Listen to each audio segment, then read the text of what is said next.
এবার তেলটা দিলাম, এবার আলুটা দেবো। আলুটা ভাজা হয়ে গেলে পোস্তটা বেটে নেব।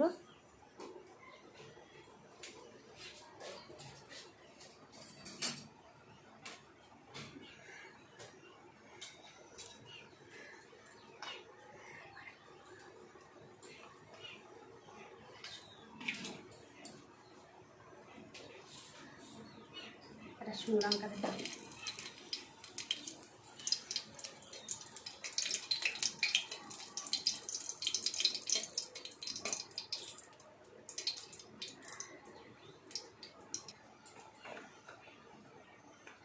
এবার আলুটা দিলাম।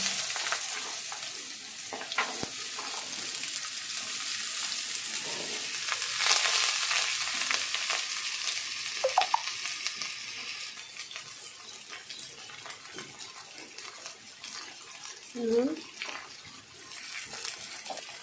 হলুদ, নাড়াটা দিয়ে লবণ হলুদটা দিয়ে নাড়াটা দিলাম। এবারে ভাজা হয়ে গেলে তারপর আমার পোস্তটা দেবো। এটা ভাজা হয়ে কাছে আসছে। পোস্ত, লঙ্কা, টমেটো দিলাম। এটা কষবো, কষে এটা দিয়ে আলু পোস্তটা রান্না হবে। আমাদের হয়ে গেছে পোস্ত লঙ্কা বাটা। এটা নামাবো, নামিয়ে পোস্তটা লঙ্কাটা কড়াই গরম হলো,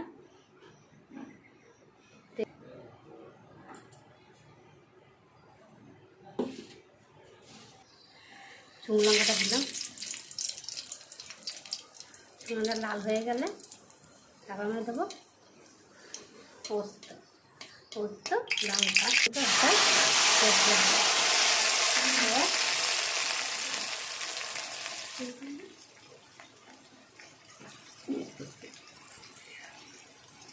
হলুদ, হলুদ। আমরা আলুটা কিন্তু লবণ দিয়েছিলাম, ওই জন্য এখন অল্প লবণ দিলাম মশলাটায়।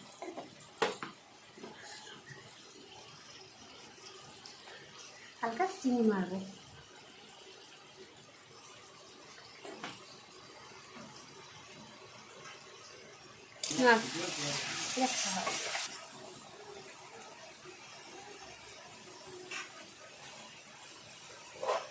এবার জল দিই। আমাদের এটা ভাজা হয়ে আসলে তারপর আমরা দেবো আলুটা। এখন ভাজা হয়নি কিন্তু তেল কিন্তু এখন ছাড়িয়ে মশলা দিয়ে, তেলটা ছাড়লে পরে আলুটা দেবো। এবার আমার আলুটা ছেড়ে মশলা কষানো হয়ে গেছে, আলুটা দিলাম।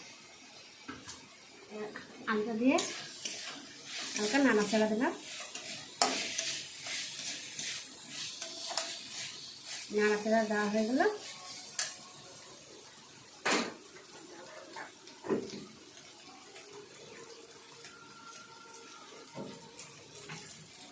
এবার সামান্য পরিমাণ জল।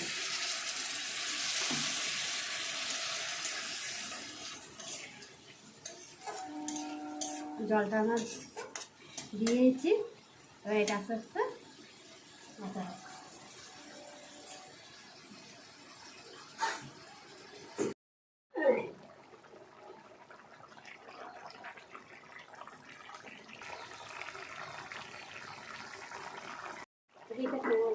মানে পোস্ত আলুটা হয়ে গেছে।